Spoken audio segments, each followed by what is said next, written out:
اللہ الرحمن الرحیم۔ تمام تعریفیں اللہ کے لیے اور وہی پاک ذات تعریف کے لائق ہے۔ آج ہمیشہ کی طرح کئی بار میں آپ کے گاؤں آیا ہوں اور ابراہیم جاوید صاحب نے ہمیشہ بڑی عزت بخشی ہے مجھے، اور میں اس بات کے لیے ابراہیم جاوید صاحب کا شکر گزار ہوں۔ آج ہمارے بیچ ہمارے امام صاحب بھی ہیں، آپ تمام لوگ بھی ہیں اور پیارے ننھے منھے بچے بھی ہیں۔ خوشی کی بات ہے، یہ ننھے منھے بچے کل اسی اسلام کے ستون بنیں گے، اسی اسلام کے پیروکار بنیں گے اور اسلام کے جھنڈے کو لے کر کے سربلندی کے طرف لے کے جانے والے بچے بنیں گے۔ ہمیں اور اس اسکول کے انتظامیہ کو اور آپ گارجین حضرات کو اس بات پر توجہ دینا ہے کہ ہمارے بچوں کو سلیقے سے، پیار سے،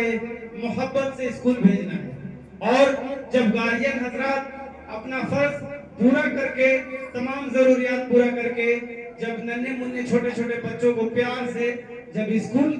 اور درسگاہ تک لے آئے، تو درسگاہ کے جو ہمارے کارکنندان ہیں ان سے یہ میری مؤدبانہ مخلصانہ درخواست ہے کہ نہایت ہی محبت کے ساتھ، نہایت ہی مسرت کے ساتھ ان بچوں کا استقبال کریں، ان کی ذہنی تربیت کریں اور ان کے ذہن میں دنیاوی تعلیم اور اسلامی تعلیم، ایک معیار کی اسلامی تعلیم ان سے ان کو آراستہ کریں۔ بھائی یہ ننھے بچے جو ہے نا ایک پھول کی مانند ہوتے ہیں، ہم ان کو ضرب لگائیں گے، ان کے دماغ میں ضرب لگے گا، بولیں گے مولانا صاحب مارتے ہیں، مولانا صاحب مارتے ہیں، مطلب مولانا صاحب کا بولا ہوا بات بھی غلط۔ جبرن آپ ماریں گے، یہ سیکھیں گے لیکن ان کے قلب میں نہیں اتر پائے گا۔ یہ بولیں گے ضرور اس طوطے کی طرح جو پنجڑا میں بند ہوتا ہے اور آپ کو ابو اور امی بولتا ہے، لیکن جس دن پنجڑا کھلتا ہے اور طوطا بھاگ جاتا ہے، اسی طریقے سے یہ بچے آپ سے مار کھا کے، آپ سے ڈانٹ سن کے پڑھ تو لیں گے، سیکھ تو لیں گے، لیکن قلب میں نہیں اتار پائیں گے۔ جو آج ہمارے معاشرے میں آپ دیکھ رہے ہیں، بڑے بڑے طالب علم، بڑے بڑے علماء حضرات، بڑے بڑے مفکر، لیکن کیا کچھ حاصل نہیں، چند ٹکڑوں میں بک جا رہے ہیں۔ فلاں پارٹی کے ممبر ہیں، فلاں پارٹی میں بیان دے رہے ہیں، نام نہیں لینا چاہوں گا، بہت بڑے عالم دین ہیں، بہار میں ہیں، نتیش کمار کے ساتھی ہیں۔ آج جب نتیش کمار وقف امینڈمنٹ بل میں مسلمانوں کے خلاف جا کر کے اس بل کو پاس کروایا، تو آج بھی وہ حضرت اسی کا دامن پکڑے ہوئے ہیں۔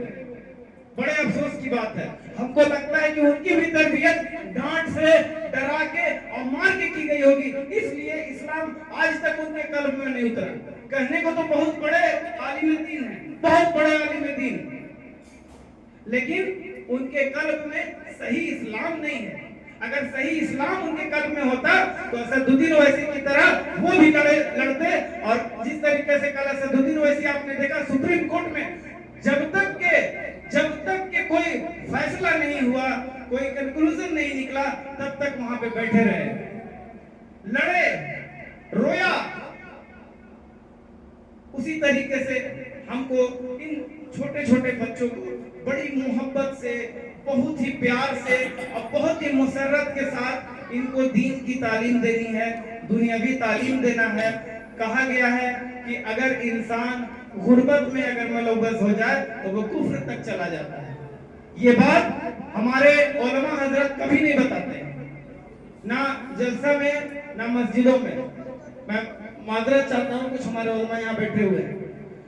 غریبی ایک ایسی لعنت ہے، حضور کا حدیث ہے، غریبی ایک ایسی لعنت ہے کہ انسان کو کفر تک لے جاتی ہے۔ تو دنیاوی علم ہم کو بہت ضروری ہے، اس لیے کہ اگر ہم دنیاوی علم سے آراستہ نہیں ہوں گے تو ہم روزگار اور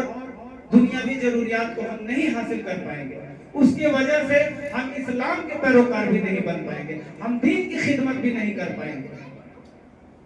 تو اس لیے ان ننھے بچوں کو بہت پیار، بہت محبت اور بہت سلیقے سے ان کو علم دینا ہے کہ بھائی تم دنیا میں بھی کل بہت سارے معاملات ہیں، بہت سارے مسئلے ہیں، ان پر تم کھڑے رہنا، لاکھ پتھر برسے، لاکھ